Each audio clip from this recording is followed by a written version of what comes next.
Manila Broadcasting Company. DZRH, member, kapisanan ng mga broadcaster ng Pilipinas. Oras sa Father Lito Jimenez, alas 4:08. Uy! Nakapag-break ka na ba? Nakapag-relax ka na ba?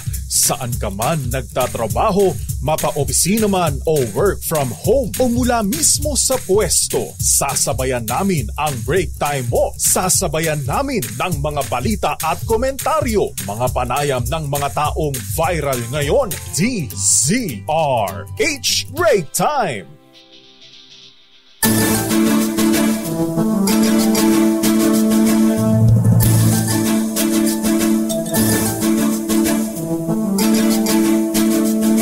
Magandang mainit na hapon, Pilipinas. Mainit na naman. Oo, lakay. Pawis na pawis ang mga singit-singit. O, laman lang ambon. Wala. Narito mahabigan ng headlines na ating balita. Ako po si Denyo Macalma. Ako naman, Thea Petro Corpuz. At sa ating mga headlines ngayong araw ng Martes, 21 ng buwan ng Mayo. COVID cases bahagyang tumaas. Uso pa ba yan? Pero travel restrictions hindi na kailangan ay naman sa Department of Health. Dr. Liachon kinasuhan ng cyber libel medical license ipakakansela sa PRC. Bukulan sa ilang senador na malalapit kay dating Senate President Mig Zubiri, mariing itinanggi. Reklamo laban kay Bamban Tarlac Mayor Guo, posibleng humantong sa dismissal ayon sa DILG. Isang Cessna plane bumagsak sa La Union. Pero walang namatay, pero dalawa ang sugatan. Luzon at Visayas grid muling isinailalim sa yellow alert.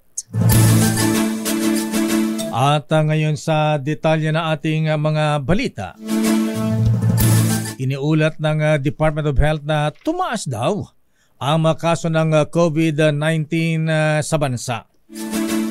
Simula noong May 7 hanggang 13, nakapagtala ang DOH ng 877 new cases ng COVID-19 at nag-average ito ng 125 na bagong kaso ng COVID-19 kada araw. Nasaan? Hindi natin makita.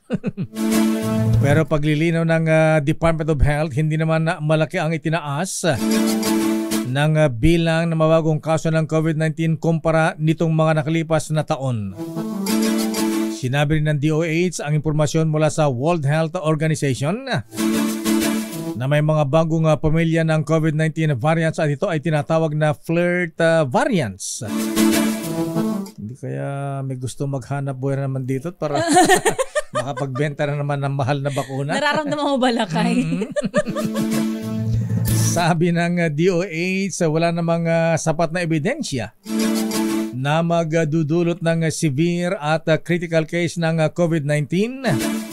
Ang tinatawag na flirt variants ba? Parang malandi. Medyo haliparot na kayo. Kaya walang basihan upang magpatupad ng travel restrictions sa anumang bahagi ng Pilipinas. Hindi nga magpapatupad ng travel restrictions ang Pilipinas sa kabila ng bahagyang pagtaas ng COVID cases dahil sa bagong coronavirus variants. Ayon sa Department of Health, walang scientific basis o sapat na batayan upang higpitan ang pagdating ng mga pasahero na galing sa mga bansa na may mabilis na paggalaw ng COVID infections. Batay sa report mula sa Amerika, nagbabala ang mga eksperto na magkakaroon ng panibagong wave ng COVID cases sa kanilang bansa umpisa sa Hunyo dahil sa tinatawag na KP.2 at KP.3 variants. Ang kaparehong sitwasyon ay napaulat na pinaghahandaan na din sa Singapore. Gayunpaman, isinantabi ng DOH ang pagpapatupad ng travel restrictions bagamat nananatiling mahigpit ang koordinasyon ng ahensya sa Bureau of Quarantine at International Health Authorities. Kinasuhan ng opisyal ng Belken sa Pharma Incorporated ng cyber libel si Health Reform Advocate Dr. Tony Liachon sa National Bureau of Investigation NBI. Ito ay kaugnay na paratang ni Dr. Liachon na sangkot sa pyramid scheme at namimigay pa ng mga luxury items ang kumpanya sa kanilang mga partners na doktor. Dahil dito ay balak ng naturang pharmaceutical company na ipabawi sa Professional Regulation Commission PRC ang medical license ni Dr. Tony Liachon. Ayon sa mga opisyal ng Belcan, sa lubos na nakakasira sa imahe ng kanilang kumpanya. At maging sa mga doktor ang naging paratang ni Dr. Liachon na hindi naman daw tama. Pero nanindigan naman si Dr. Tony Liachon sa kanyang naging pahayag para may sa publiko ang naturang issue na walang ibang nais kundi mapangalagaan ang medical community. Samantala, isang paraan ng pagbaling ng atensyon ng publiko mula sa tunay na issue ang paghain ng kasong cyber libel ng Belcan's Pharma Incorporated laban kay Dr. Tony Liachon. Sa pahayag ni Liachon, bagamat patuloy pang pinag-aaralan ng kanyang kampo ang naturang kaso laban sa kanya, ito anya isang paraan ng pagtago ng katotohanan ng issue. Ang issue ay ang pagkakaroon umano ng pyramid scheme at pagregalo ng luxury items sa mga doktor ng kumpanya. Nanindigan pa rin si Liachon sa kanyang mga naging komento ukol sa issue para patuloy na maprotektahan ang medical community ng bansa. Flash Report. Flash Report! Nako, eto na ang pinangangambahan natin, Mr. Michael Ismaygay. Abay, bumulusok ang halaga ng piso kontra sa dolyar. Bumagsak ang halaga ng piso. Sa ngayon ay nagsara ang trading kanina sa halagang 58 pesos and 27 pesos ang kada US dollar. Wow! Bata ito sa pinakauling datos ng Bankers Association of the Philippines. Matapos ang 2 taon, umakyat muli sa 58 pesos ang halaga ng piso kontra US dollar. Nako, Mr. Michael Ismaygay, abot ba ng 60 pesos? Wag naman. Matatanda ang nagsara ito sa 57 pesos and 90 centavos kontra sa $1 nitong Lunes, habang 57 pesos and 62 centavos noong Biyernes. Huling sumipa o sumampa sa 58 pesos ang halaga ng piso noong November 10, 2022, kung saan nagsara sa 58 pesos and 19 centavos ang palitan ng isang US dollar. Ayon sa mga economic analyst, may tuturing na malaking hadlang ang ganitong level para sa Bangko Sentral ng Pilipinas. At hindi lang yan, abay lahat ng mga negosyante, lalo po yung mga nag-i-import ng mga raw materials, abay malaking dagog ito sa ating ekonomiya. Pero ang sabi naman na ating bubit sa Bangko Sentral, para daw hindi masyadong bumagsak ang halaga ng piso, may malaking US dollar reserves naman ang Bangko Sentral ng Pilipinas, at ito ay kanilang ilalabas daw sa merkado. Ayun. Samantala naman, maaaring humantong sa dismissal ang seryosong legal implication na nasilip ng Department of Interior and Local Government laban kay Bamban Tarlac Mayor Alice Go. Ayon kay DILG Secretary Benhur Abalos, isinumiti na kahapon sa Office of the Ombudsman ang report ng binuong task force para silipin ang koneksyon ni Go sa ni-raid na pogo sa lugar. Sinabi ni Abalos na may nakababahalang findings ang task force na binubuo ng 7 individual. Sa hiwalay na press briefing sa Campo Crame, binanggit ni DILG Undersecretary Lord Villanueva na maaaring maging parusa sa nabanggit na bigat ng reklamo ang suspensyon kung hindi man dismissal sa serbisyo. Narito si Lord Villanueva.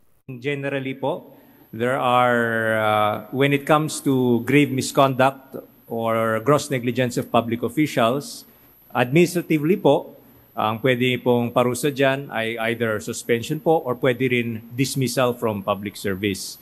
Ngayon po, specifically sa case ni Mayor Guo and other local officials of Banban, dahil yan po ay nasa ombudsman, out of deference sa ombudsman, hindi na lang namin sasabihin yung eksaktong recommendation namin.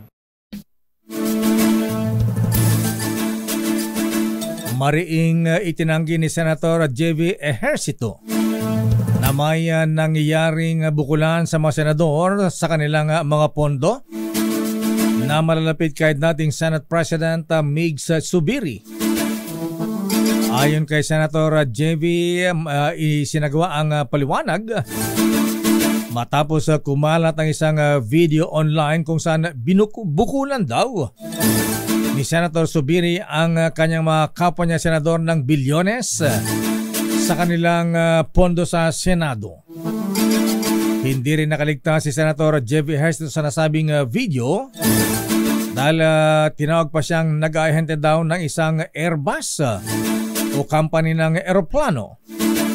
Sa nasabing video, ini-screenshot ng gumawa ang kanyang pahayag na nag-window shopping daw sila ni Senator Zubiri sa isang air and defense show sa Singapore. Pero sa panayam ng DZRH, nilinaw at itinanggi ni Senator JV ang mga akusasyon at ang pagbisita niya sa Singapore ay para sa mga kasundaluhan at hindi sa kanyang personal na gamit. Ganito ang paliwanag ni Senator J.V. Ejercito.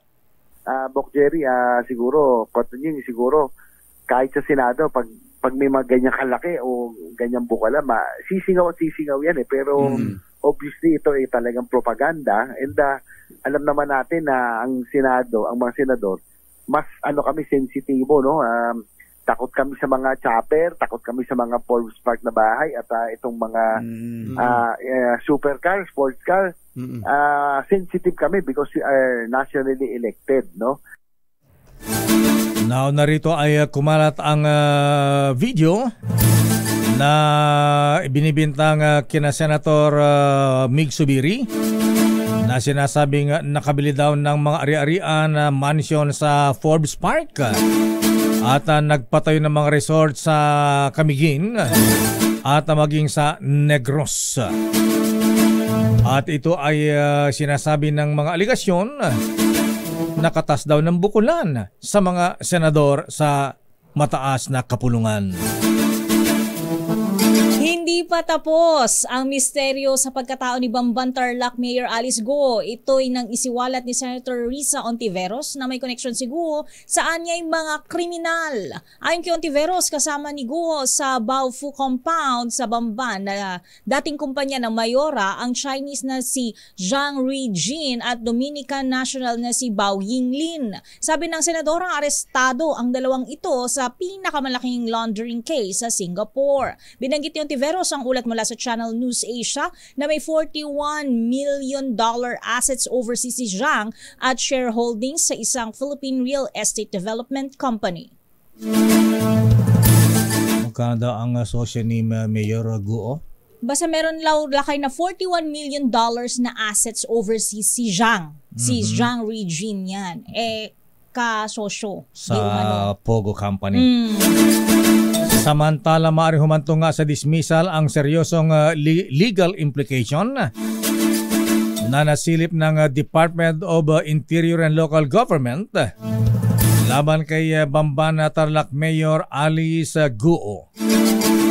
Ayon kay DILG Secretary Benhar Abalos, isinamitin na kahapon sa Office of the Ombudsman ang report ng binuong task force para silipin ang koneksyon ni Mayor Guo sa ni-raid na pogo sa kanilang bayan na involved sa mga illegal na gawain.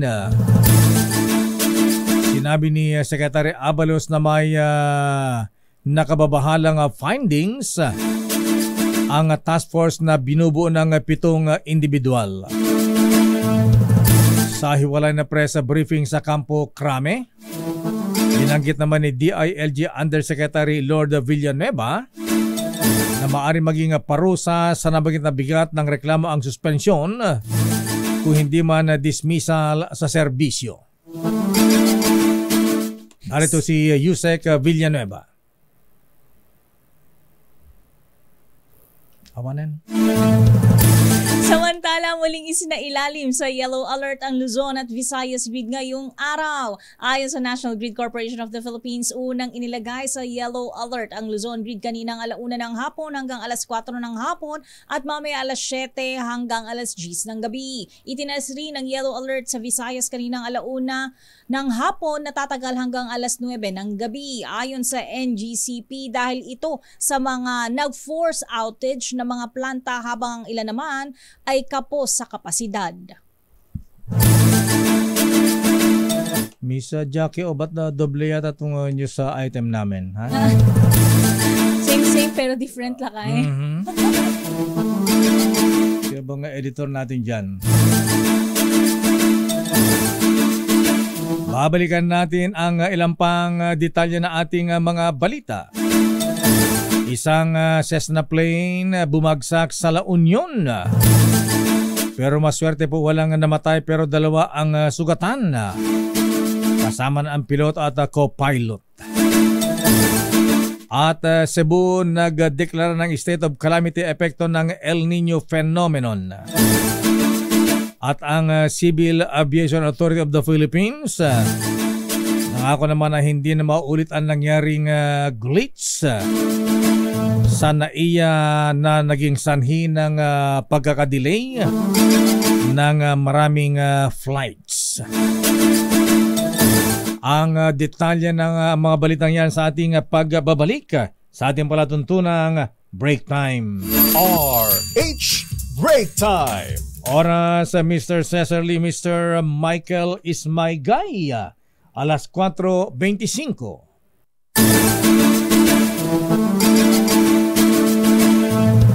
Oras sa Hermana Rosie Sarangaya, Dr. Isa Suntay, Dr. Evelyn Laureta, ganap na 4:31. At balikan natin ang detalye ng ating mga balita. Pero para po sa mga gustong magkapera ng limpak-limpak na 500 piso. Yung nakangitela kaya? Yes, hindi nakalumbaba. Ayan. Abay, sagutin lamang yung aming tanong. Ano ang pinakamatandang himpilan ng Radyo ng Pilipinas? At anong himpilan ang nagdiriwang ng ika-85 anibersaryo ngayong taon? Kung alam nyo ang sagot, ang hirap naman yan. Pwedeng dali-dalian. Tumawag lamang sa 0998-568-9094. Sa detalye na ating mga balitaan, nako, yung mga pupunta ng Tagaytay, ha? Abay, nag-aalburuto na naman ang bulkang Taal. Yung namatay po na presidente ng bansang Iran, yung namatay sa helicopter crash, mga kaibigan. Abay, malupit ito. Mukhang maraming galit sa kanya. Oo, parang di sila friends. Oo, nagpa-fireworks pa yung mga Iranians nung doon sa hometown pa niya, ha? Nung namatay po ang kanilang presidente na si Raisi. Narito muna ang mga reports sa Pangulong Bongbong Marcos Jr. Nagtalaga ng bagong chairman ng Mindanao Development Authority. Ari sa number 14, Let Narciso, please come in. Miss Let. Lakay ni Thea, may bagong chairperson ng Mindanao Development Authority o MINDA sa katauhan ni Leo Tereso Magno. Batay sa appointment paper na may petsang May 13, itinalaga ni Pangulong Ferdinand Marcos Jr. si Magno para sa 6 na taong termino. Nanumpa na si Magno kay Executive Secretary Lucas Bersamin para sa bagong posisyon. Bago ito ay nagsilbi na rin siya na Presidential Assistant for Eastern Mindanao. Papalitan ni Magno bilang MINDA Chairman si Maria Belen Acosta. Mandato ng MINDA na isulong, mag-coordinate at mag-facilitate ng lahat ng sektor na may kinalaman sa socio-economic development ng Mindanao. Ito rin ang permanenteng Philippine Coordinating Office for the Philippines East ASEAN Growth Area. Para sa kauna-unahan sa Pilipinas, DZRH, sila Narciso. Ayan, ano pa yung schedule ng Pangulong Marcos ngayong araw ng Martes? Pagkatapos nung dinaluhan niya kanina Lakay na Indo-Pacific Business Forum nung umaga ay walang abiso tungkol sa schedule niya nitong hapon. So malamang mayroon siya mga pribadong pakikipagpulong. Ayan. Tinawagan ba siya ni Senator Mig Zubiri? Okay pa ba sila? BFF pa ba sila? May hapunan daw ngayon Lakay ang mga senador sa Malacanang. Yun ang impormasyon Kompleto? na galing sa Senado Lakay. Yun yung tanong kung lahat ba sila o yung kung ano man, malalaman natin. May celebration sa bagong Senate President Mig Zubiri, kasama ba si Heart Evangelista dyan? Oo. Francis Escudero malalaman Lakay. Francis Escudero, ano ba yan? Naglalaukon. Oo, ang impormasyon pa lang na nanggaling Lakay, actually nanggaling sa Senado ay imbitado daw sa hapunan sa Malacanang. Sino yung mga kasama sa kudita?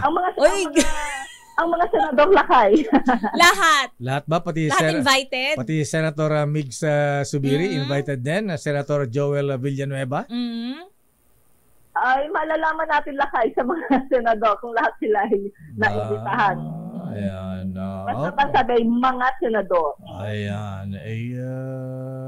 Baka sabihin ng Malacanang, trabaho kayo. Wag obstructionist, ha? Okay, sige. Maraming salamat, Miss Let. Abangan natin yan. Abangan natin kapag may picture na sila Lakay. Abangan mo, baka mamaya. Abangan mo, Miss Let, baka mamaya pagdating ng mga senador sa pangunan ni Senate President Chis Escudero at Madam Hart, baka may mga fireworks din dyan. Ayan. Ano mga pasabog? Okay, bago yan. Maraming salamat, Miss Leta. Balik sa inyo Lakay at Miss Thea. Samantala, komite sa Kamara wala pang nakikitang pangangailangan para imbitahan si dating Pangulong Rodrigo Duterte sa Gentleman's Agreement sa China investigation. I-detalye mo RH12, Milky Regonan, Manang Milky. Kaya Lakay, ayon kay House Majority Leader Manix Dalipe, depende sa magiging takbo ng hearing kung kailangan o hindi na patahuluhin ang dating Pangulo na si dating Pangulong Rodrigo Duterte. Sabi ni Dalipe, kung talagang may impormasyon na tanging siya lamang ang makakasagot, saka lamang umano siya ipapatawag ng komite. Pero kung ang kanyang dating Executive Secretary ang tatanungin, sinabi ni dating Executive Secretary Salvador Medialdea, wala umanong gentleman's agreement na pinasok ang nagdaang Duterte administration kay Chinese President Xi Jinping. Ito ay ang tungkol sa pagbabawal umano ng resupply sa BRP Sierra Madre na nasa Ayungin Shoal. Sa hearing ng House Committee on National Defense and Security at ng Special Committee on the West Philippine Sea.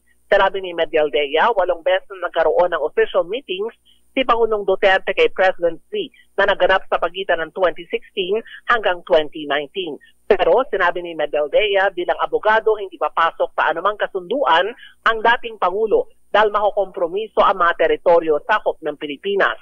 Sa pagkakaintindi pa ni Medialdea, nagkaroon umano ng commitment si dating Defense Secretary Voltaire Gasmin kay Chinese Ambassador to the Philippines, Ma Keqing. Ito anya ay noong 2013 o sa panahon naman ng dating Aquino administration na hindi isa sa ilalim sa repair ang BRP Sierra Madre, kundi magdadala lamang ng pagkain o pang mga supplies sa mga sundalong nakadestino doon. Para sa kauna-una sa Pilipinas, DCRH, ako si Milky Regunan. Manamilky, anong reaksyon ng mga leaders ng Kamara ngayong bago na ang Senate President? Maaprubahan na kaya ang People's Initiative? Susulong kaya ang charter change? Pero may statement si Senate President Chis kahapon. Abay, ayaw pa rin daw niya ng tsa-tsa. Abangan natin Lakay at kasi maaga rin palabas ng pagbati kahapon si House Speaker Martin Romualdez sa pagkakatalaga nga kay Senator Chis Escudero bilang bagong Senate President. Inaasahan niya na magpapatuloy pa rin daw yung magandang relasyon ng Senado at Kamara para maging prioridad yung mga pangunahing legislative agenda ng Marcos Jr. administration. Ang sabi nga ng House Speaker, sana wala daw mga intriga. Unahin daw yung mga dapat na pagtibayin dahil ito yung mga kailangan ngayon ng ating bansa. At nagbigay din ng mga statement ng pagbati rin yung mga kongresista naman mula sa Bicol tulad ni na Congressman Salceda at si Congressman Elizaldeco. Ang tawag nga ni Congressman Joey Salceda Lakay at Teya sa pagkakatalaga kay Senator Cheese bilang Senate President ay ang sabi niya golden binabasa ko yung kodiko ko Lakay golden moment for Bicol. Congressman Joey Salceda. Golden golden moment? Golden moment for Bicol dahil bilang isang dating lokal na opisyal, naging gobernador ng Sorsogon, doon daw na itala ang pinakamataas na GDP, 12.2%. Ang taunang gross domestic product ng Bicol. Resulta daw ito ng maayos na pamahala, high-quality public works at sense of political ally o unity. Ayan, sana magdilang anghel si Congressman Joey Salceda.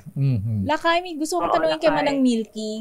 Hindi ba kinakabahan si House Speaker kung mangyayari rin sa kanya nangyari kay Senator Zubiri?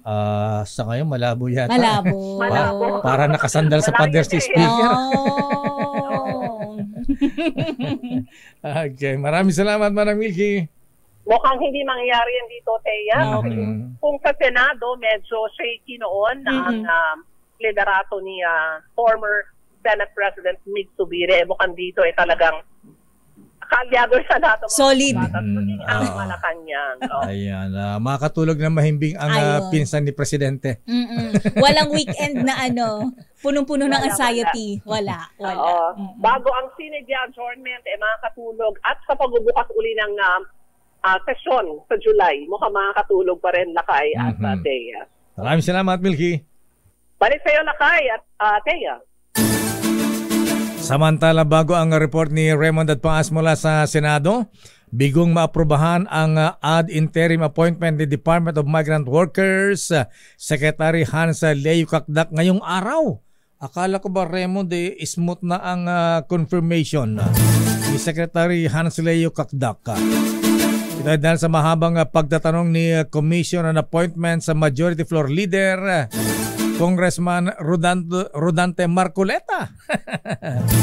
Kaya naubusan ng oras sa deliberasyon. Patay tayo dyan. Maliban pa sa opposition, na inihahan ng dalawa umanong dating OFWs. Si Congressman Marcoleta rin ang nagmotion na i-defer for lack of material time ang pagtalakay sa appointment ni Secretary Kakdak. Ganito ang paliwanag ni Congressman Marcoleta. Madam Chair, for lack of material time, I move to suspend the deliberation of the ad interim appointment of Secretary Hans Leo Kakdak, Secretary of the Department of Migrant Workers. I so move, Madam Chair. Kung hindi makukumpirma hanggang bukas, ay mababypass ang appointment ni Kakdak, ay kailangan munang i-reappoint ng Pangulong Marcos dahil adjournment sinedya na ang Kongreso. Anyari, Raymond? Grupo nga ni na dating Senate President Zubiri, wala pang desisyon kung sila ay magiging independent members ng Senado. Pero masama ang loob kay Senator Bato de la Rosa. Idetalye mo, RH28 Raymond at Paas. Raymond. Mayor, wala pang linaw kung ano ang magiging papel ng grupo ni na dating Senate President Juan Miguel Zubiri sa Senado. Ito'y kasunod ang pagkakaroon ng bagong liderato ng Senado na ngayon ay pinamumulan ni Senate President Francis Chis Escudero. Ayon kay Zubiri, nagpulong sila kagabi at nagkasundo na patapusin muna nila ang bakasyon ng Kongreso dahil huling linggo na ngayon ng sesyon. Pagbalik nila ay magkakaroon na ng linaw kung anong papel na kanilang gagampanan sa Senado. Kasama niya rito sina Senador Loren Legarda, Joel Villanueva, Sani Angara ng Sibinay, J.D. Hercito at Sherwin Gatchalian. Narito si dating Senate President Zubiri. Hindi pa namin alam kung may manatili po kami independent. So we're still discussing it. Sabi nga namin, let's give it a break. So magbe-break muna kami. And when we come back, we'll make that decision. Pero so far, ang kagandahan po nito ay talagang lumakas lalo ang aming samahan. sa hirap at ginhawa, talaga yung seatmates group namin na to ay nagsama-sama hanggang sa huli. Inamin ni Zubiri na hanggang ngayon ay nalilito pa din siya sa nangyari kay Senator Ronald Bato de la Rosa. Buong akala niya kagabi ay kakampi niya ito dahil umiiyak pa siya nang siya ay kanyang pinasalamatan. Ngunit siya pala ay nakapirma na sa grupo niya na Escudero bilang pang-15 senador na pumirma sa resolution para tanggalin siya bilang Senate President. Nag-usap pa sila kanina at sinabihang bigyan mo na siya ng panahon para isipin ang mga nangyari kahit na yumakap na daw siya sa kanyang misis na si Audrey. Para sa Raymond, Mayor. Anong mga compromise agreement dyan? Ayan, pirma ka rito at safe ka sa ICC. Meron bang ganong Meron bang ganong angulo, Raymond? Wala namang nababanggit na ganon, Mayor. So itong si kanina nga kinuwento ni naman ni Senator Bato yung kanyang dahilan kung bakit siya umiiyak dahil sabi nga niya I failed to protect my commander bilang isang sundalo, sabi niya. Dahil kasama pala siya sa nagre-recruit na manatili siya kay Zubiri pero yung mismong kagrupo niya ay bumaliktad. Pumirma na doon sa resolution. At huling-huli na siya dahil pinuntahan siya ni na Senate SP Escudero at Senator Alan. Hinanap siya kahapon bago lang mag-sesyon. Pinapirma siya kahit na sabi nila kahit na panalo na daw sila dahil 14 na yung hawak nila. Kailangan lang nila na kumbaga pang 15 makuha pa rin yung kanyang pirma. At kaya napapirma siya bago mag-sesyon. Pero walang nabanggit kung ano man yung usapan. Ang klaro lang sa kanya, kailangan daw kasi yung kanyang expertise pagdating sa public order. Kaya kailangan siya na manatili doon sa kanyang committee, Mayor. Hindi pa, wala bang sword of Damocles, ika nga, habang pinapapirma si Senator Bato para kumampi kay Senator Chis? Well, hindi natin alam, Mayor, pero sila daw ni Senator Alan yung nakipag-usap sa kanya. Kaya kung ano man yung kanilang napag-usapan, hindi na binanggit, Mayor, kung ano man yung, kung meron man kalakip nung pagpirma niya ng kanyang doon sa resolution para alisin si dating Senate President Zubiri. Hindi ba sila sasama sa oposisyon? Actually, inamin nga ni Senator Bato na nung una daw nagbalak pala siyang sumama agad sa minority. Dahil nung nangyari yun, siguro yun ang inunahan din nila na inisip na masecure na siya kaysa madagdagan yung bilang ng minority. Pero siyempre, di rin naman natin alam kung talagang tatanggapin din naman siya sa minority. Senator Coco at Senator Risa. Nandun si Risa kontra Pelo ang mga yan. Dadalawa na lang. Tanong ko lang, Lakay Raymond, invited ba sila mamaya doon sa pahapunan sa may Malacanang? Oo, sino ba mga invitado sa Malacanang mamaya ng mga senador, Raymond? Imbitado daw lahat, Mayor. Pati si ousted Senate President Zubiri? Nag-resign naman, Lakay. Ganun na rin yun. Kinudita kaya napilitan mag-resign yung mama. Anyway, lahat ba invited? Yun naman daw kasing schedule na yan, Mayor, nauna na bago pa man nangyari yung kagabi, nauna na yung schedule na yan na merong patawag for invitation for a dinner. Socials lang naman daw, sabi nila. Pero tanong ko nga kay Senator Bato kanina kung sasama siya, sabi niya baka hindi na kasi kahapon daw anniversary pala nilang misis niya. Hindi niya na i-date kaya dahil dun sa mga hearing at kaganapan kahapon kaya ngayon daw ang date nila ng kanyang misis. Tanongin mo si Senator Migs kung sasama ba siya o hindi. Yun ang dapat tanongin. Hindi namin natanong nga kanina dahil nagmamadali nang umalis Sa bagay sa nangyari sa kanya, palagay ko hindi na pupunta ng Malacanang yan. Yun na nga, yun ang kwentuhan namin kanina. Baka kahit na gaano kasarap ang handa, baka maasin mo rin ang lasa. Baka din yung malunok. Makasama yung mga nagkudeta sa kanya. Kahit budburan ng cheese, Lakay. Hindi kaya. Yun na nga, baka hindi obra kahit madaming cheese ang ilagay. Pero sabi naman ni Senador Escudero, first time daw niyang mapunta sa dinner dahil 2 beses na siyang hindi sumama. Nag-excuse letter ako dati pero ngayon wala na akong dahilan sabi niya. Kakahiya naman na hindi ako pumunta kaya pupunta daw siya. Okay. Baka isama niya si Hart mamaya. Kakampi yung mga naglagay sa kanya sa Senate President position. Pero teka muna, ba't galit si Congressman Marcoleta kay Secretary Kakdak? Akala natin na smooth na ang kanyang appointment, confirmation sa CA. Iyon din ang akala namin kanina, Mayor. Akala namin ano lang yung dalawang kumbaga normal process lang yung dalawang oppositor.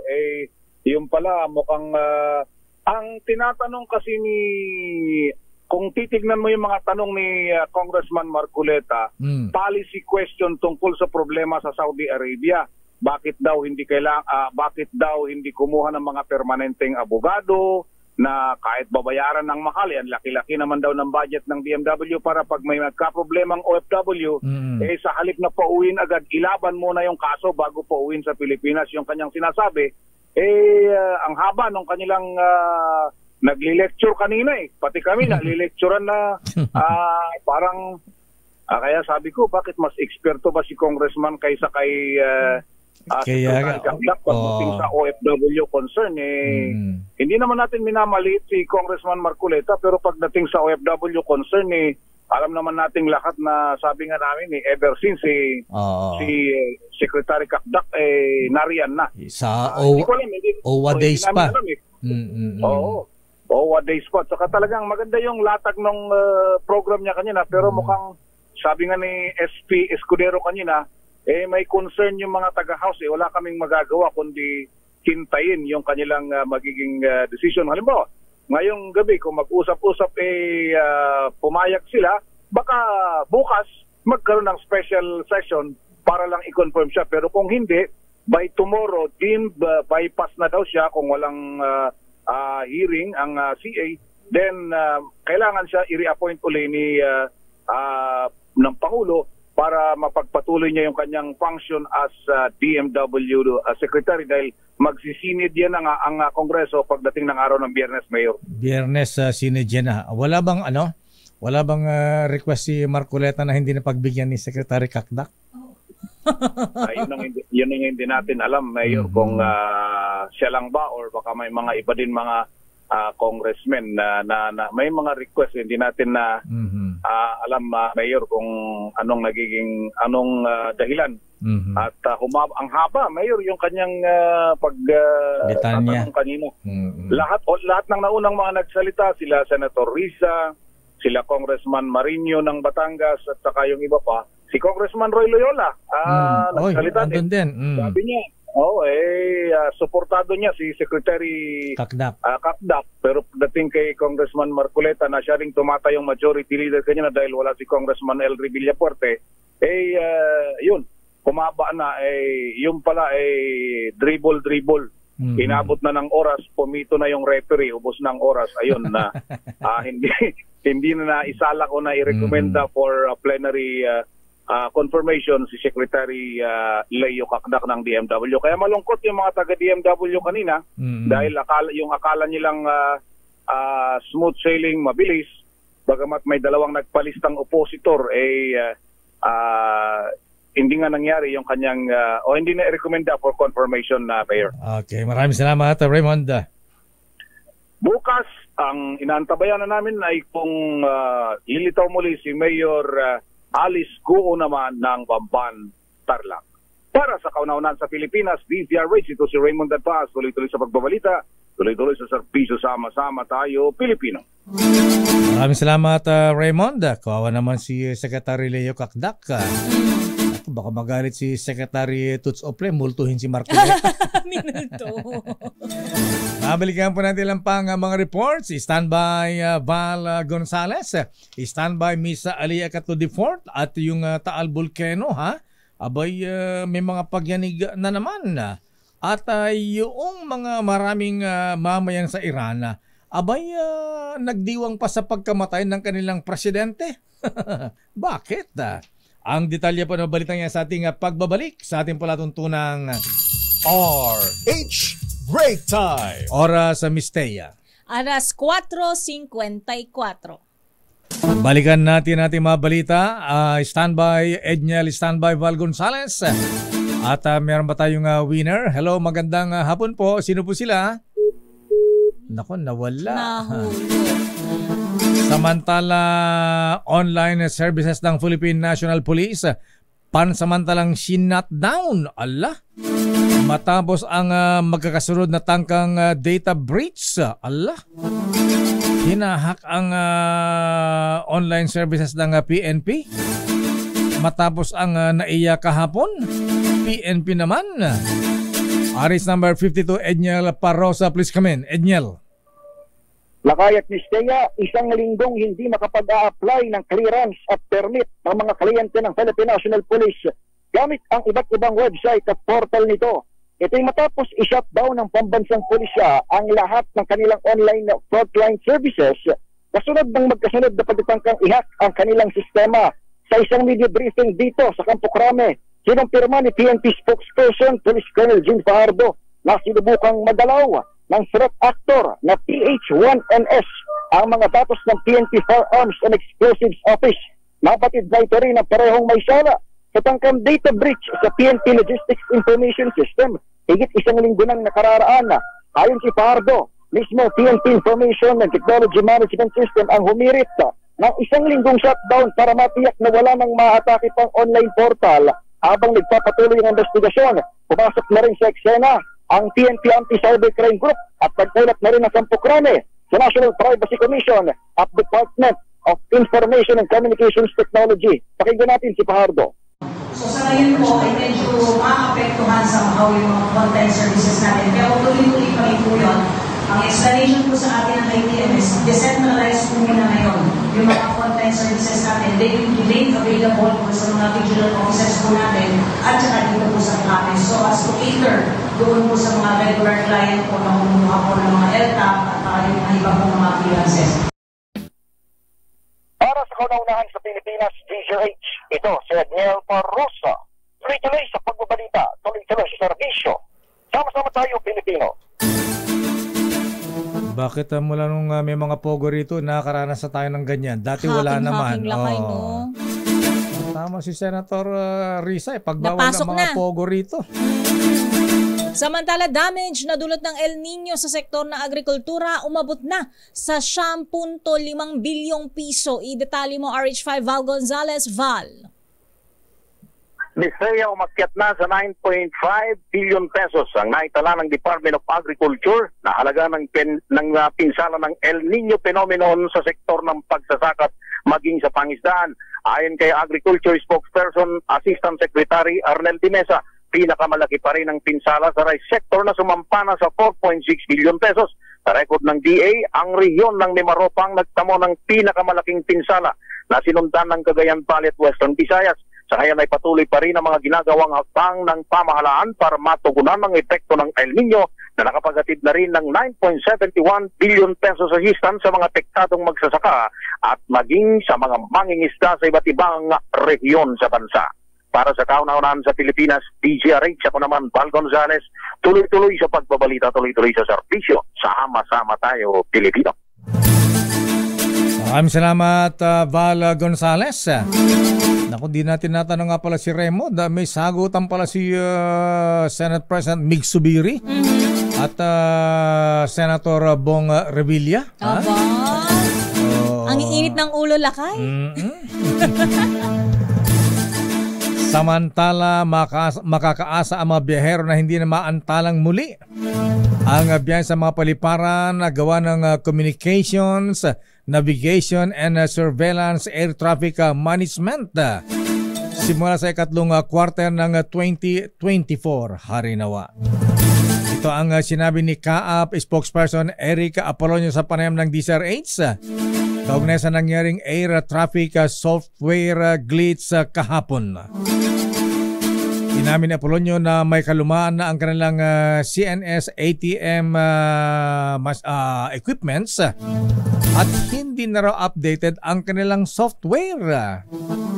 Dahil sa nangyaring glitch, napilitan niya silang mag-manual operations sapagkat hindi na nakapagbibigay ng tamang impormasyon ang system ng kanilang air traffic controller. Narito si Eric Apolonio. Ongoing yung yung improvement itong program. In fact, last year po na-supportan tayo ng Senado na maisaayos yung budget at naibalik na ho natin yung original service contractor niya, yung Talis of Australia, para ma-improve at ma-upgrade yung program. Unfortunately lang po, sir, 2010 pa po itong CNS ATM hanggang 2017 nung matapos. Siyempre, yung program na nandyan po, medyo may iba na, hindi na updated. Samantala, kinumpirma naman ng CAAP Civil Aviation Authority of the Philippines na may nag-crash na Cessna plane, training airplane sa may barangay Kanaway sa San Fernando, La Union kaninang umaga. Ang bumagsak o nag-crash katatapos lamang mag-take off sa runway ng San Fernando City Airport ang 4-seater Cessna aircraft model C-172 nang biglang mag-emergency landing. Wala na mga namatay pero nagkaroon ng minor injuries ang flight trainer at pilot trainee ng nasabing aircraft na hindi naman binanggit ang mga pangalan. Samantala, handa ang Philippine at Indian Navy na magsagawa ng maritime partnership exercises anumang oras na magkaroon ng pagkakataon. Ito ang tiniyak ni Indian Navy Eastern Fleet Flag Officer in Command Rear Admiral Rajesh Dhankar kasunod ng pagdaong sa Maynila ng 3 barko ng Indian Navy. Ayon kay Dhankar, iisang interes ng Pilipinas at India na panatilihin ang kapayapaan sa Indo-Pacific region. Una nang sinabi ni Defense Secretary Gilbert Teodoro na bukas ang Pilipinas na magsagawa ng maritime cooperative activities bilang bahagi ng comprehensive archipelagic defense concept ng bansa. Samantala, nag-aalbruto na naman ang Taal Volcano. Matapos ang pagbuga ng abo noong nakalipas na linggo, namorito naman ang 8 volcanic earthquake sa Bulkang Taal. Ayon sa PHIVOLS, 5 sa 8 pagyanig ay direktang natukoy ng volcanic tremors at tumagal ng 2 hanggang 4 na minuto. Kala ko oras na. At nagkaroon din ng malakas na pagbuga ng usok na namataan sa 2,400 metrong taas. Nanatili namang nasa alert level 1 ang Taal Volcano dahil may tuturing na bahagyang aktibidad lamang ang ipinakikita nito. Pero nagbunyi naman ang ilang mga mamayan sa Iran matapos mamatay ang kanilang Pangulong si Ebrahim Raisi matapos bumagsak ang sinakyang helicopter. Tumangsalip na magluksa ang mga Iranians dahil marami sila ay nagbunyi. Matapos umanong pinatay ang matapos mamatay ang kanilang marami umanong pinatay ang 4 na dekadang political career ni Raisi. Nagpa-fireworks pa ang ilang kabahayan kabilang ang hometown mismo ng 22 anyos na si Masa Amini na namatay sa kustodyan ng mga pulis sa ilalim ng administrasyon ni President Raisi. Nagdiwang din ang mga anak ng 62 years old na si Minoo Majini na malapit ang pinagbabaril ng security forces sa kasagsagan ng isang protesta noong 2022. At makita naman ang ilang makabaihang Iranian na sumasayaw sa dirty grave ng kanilang Pangulo habang iwinawagayway ang bandila ng Iran. Malupit ba itong presidente 40 nila? 40 years daw na liderato. Laki, Oo, 4 na dekada. Showbiz. Heart Evangelista, proud wife, matapos iluklok sa Senate President si Senator Cheese Escudero. I-detalye mo, Showbiz Princess Aliyah Ikatlod IV. Kay at Miss Thea Proud, may bahay ang fashion icon na si Heart Evangelista sa pagkakatalaga sa kanyang asawang si Senator Cheese Escudero bilang Senate President. Kasama kahapon si Heart sa Senado nang nanumpa si Senator Cheese. Brown outfit ang peg ng fashion icon kahapon. Sa Instagram, nag-post ng litrato si Heart nang naging ganap sa Senate at ang kanyang caption ay, Mr. Senate President, I am so proud of you. Si Escudero na ang ika-25 leader ng mataas na kapulungan. Nagpaabot naman ng suporta at pagbati ang mga kaibigan at supporters ni Heart gaya ni Bea Alonzo. Meron pang tumawag kay Heart sa comment section na First Lady of the Senate. Matatandaang bago ang magandang balitang ito sa mag-asawa ay inihayag ni Heart na nakunan siya sa ika-4 na sana nilang anak. Para sa Breaktime Showbiz, ito si Aliyah Ikatlo. Tuloy-tuloy sa pagbabalita, tuloy-tuloy sa serbisyo. Sama-sama tayo, Pilipino. The road is long. Active kaya sa mga spouses sa Senate Spouses Association si Miss Hart? Magiging siguro lakay kasi asawa ka na ng Senate President, di ba? So na ang First Lady ng Senado. At yan ang kabuuan natin palatuntunan ng Break Time. Ako po si Deo Macalma. Ako naman Thea Petro Corpuz. Mga balansyadong balita susunod na. Chairman of the Board, Henry Ure at Miss Kay, Karen Oyong. Bye-bye. Ingat. Stay safe. Strong enough to care.